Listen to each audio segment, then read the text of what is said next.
Hello guys, কেমন আছো তোমরা সবাই? তো আজকে আমরা বানাবো একটা নতুনত্ব ডিশ, আর এটার নাম হচ্ছে ধোকলা। ধোকলা হচ্ছে একটা সুন্দর গুজরাটি ডিশ।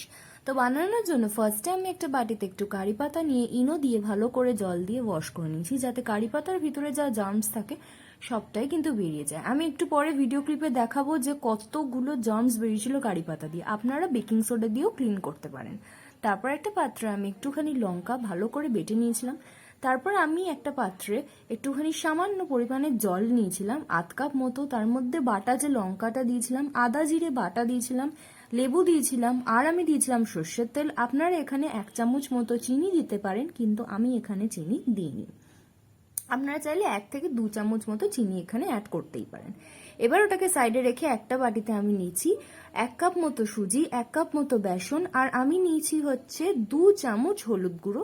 আপনারা চাইলে 1 চামচও নিতে পারেন, আমার একটু ব্রাইট ইয়েলো কালারটা পছন্দ বলে আমি 2 চামচ নিয়েছি। সাথে আমি একটুখানি নিয়েছি নুন। তারপরে আমি একটুখানি ইনো নিয়েছি যাতে ব্যাটারটা ফোলে ভালো করে, তাই বলে আমি সামান্য ইনো নিয়েছি, বেশি ইনো কিন্তু আমি নেব না। দিয়ে আমরা যে জলটা প্রিপেয়ার করেছিলাম লঙ্কা তেল লেবু দিয়ে, ওটা আমি ওর মধ্যে ঢেলে মিক্স করে নিয়েছি। এবার মিক্স করে আমি দেখলাম আমার আরেকটু জল লাগবে, তো আমি এখানে নর্মাল সামান্য জল দিয়ে ভালো করে ফেটিয়ে নিয়ে একটা ব্যাটার তৈরি করে নিয়েছি।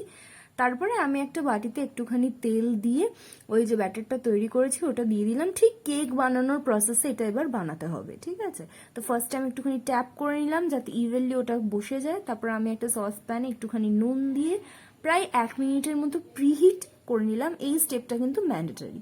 তারপর আমরা যে ব্যাটারটা বানিয়েছি সেটাকে দিয়ে আমরা 15-20 মিনিট রেখে দিলাম। দেখতে পাচ্ছি যে কারি পাতার জলে কি পরিমাণে নোংরা, এই জন্যই ক্লিন করার কথা আমি আগেই বলে দিয়েছিলাম।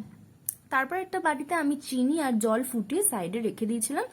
এর মধ্যে আমার 15-20 মিনিট যখনই হয়ে যায় আমি দেখি যে আমার যে ধোকলাটা সেটা কিন্তু রেডি। কি সুন্দর দেখতে লাগছে, একদম ইয়েলো ইয়েলো।